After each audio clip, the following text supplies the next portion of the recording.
Hello students, एडोबिला point channel में आपका स्वागत है। आज हम करेंगे क्लास 5 के मैथ की वर्कशीट नंबर 165। तो चलिए, आज की वर्कशीट की शुरुआत हमको अलमारी की सफाई से करनी है। तो आज सुमन और कमल अपनी अलमारी साफ करके कपड़े सलीके से रख रहे हैं। सुमन सोचने लगी, मैं किस तरह से कपड़े अपनी अलमारी में रखूं।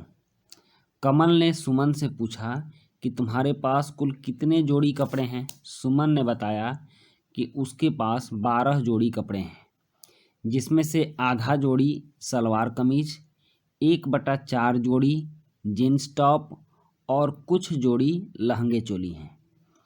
कमल हिसाब लगाने लगा कि यदि सुमन के पास 12 जोड़ी कपड़े हैं तो उसमें से आधा जोड़ी कपड़े सलवार कमीज हैं, तो 12 का आधा क्या होगा। तो अब चलिए, आप भी कमल के साथ मिलकर पता लगाइए कि सुमन के पास कितने जोड़ी सलवार कमीज और कितने जोड़ी जीन्स टॉप है। तो 12 जोड़ी कपड़ों का आधा 6 जोड़ी सलवार कमीज होता है।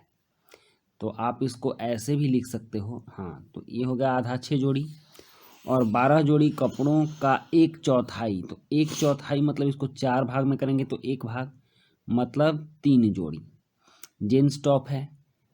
और क्या आप बता सकते हो कि सुमन के पास कितने जोड़ी लहंगे चोली हैं। तो जब 6 जोड़ी सलवार कमीज है और 3 जोड़ी जीन्स टॉप है तो 9 हो गया। अब बाद बचा 3, तो 3 जोड़ी लहंगे चोली हैं। अब क्या लहंगे चोली की संख्या जीन्स टॉप के बराबर है।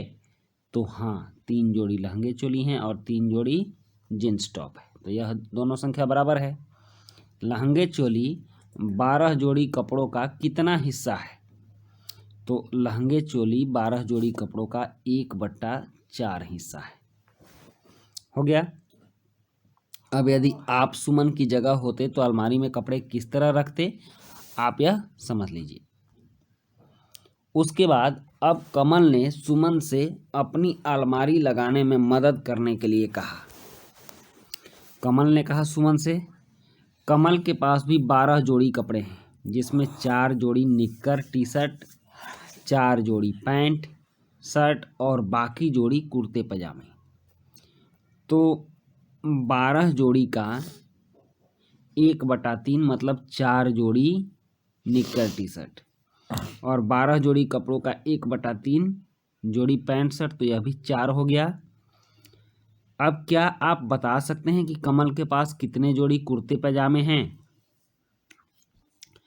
तो 4-4 जोड़ी हो गया, तो 4 जोड़ी कुर्ते पजामे भी होंगे, क्योंकि यह तीनों को हम जोड़ेंगे तो 12 आएगा। यह कुल कपड़ों का कितना हिस्सा है। कुर्ता पजामा कुल कपड़ों का कितना हिस्सा है, तो 1/3 हिस्सा है। उसने सोचा कि वो अलमारी के दाईं तरफ 1/3 कपड़े रखेगा तथा बाईं तरफ बाकी के कपड़े रखेगा। कमल को बाईं तरफ कितने जोड़ी कपड़े रखने होंगे। तो 2/3। अब देखिए, अब है, क्या आप बता सकते हैं कि 14 का आधा कितना होता है। तो 14 का आधा 7 होता है। 18 का आधा कितना होता है। तो 18 का आधा 9 होता है। 26 का आधा कितना होता है। तो 26 का आधा 13 होता है। 12 का आधा 6 होता है, और 12 का 1/3 4 होता है। 12 का 1/4 3 होता है। उसी प्रकार 24 का आधा 12 होता है। 24 का 1/3 8 होता है, और 24 का 1/4 6 होता है। इस कार्यपत्रिका के अभ्यास के लिए अपनी कक्षा की गणित के अभ्यास पुस्तिका में से पृष्ठ संख्या 60, 61, 62, 63 भी कीजिए। और अभिभावकों के लिए सुझाव है कि बच्चों को अपने सामान जैसे कपड़े, किताबें और खिलौने आदि संभाल कर रखने के लिए प्रेरित करें। तो बच्चों, यह थी आपकी आज की वर्कशीट, और आज की वर्कशीट में हम लोगों ने आधा, 1/3 और 1/4 के बारे में जाना। इसी के साथ ये वर्कशीट कंप्लीट होती है। मिलते हैं नेक्स्ट वर्कशीट में। Thank you.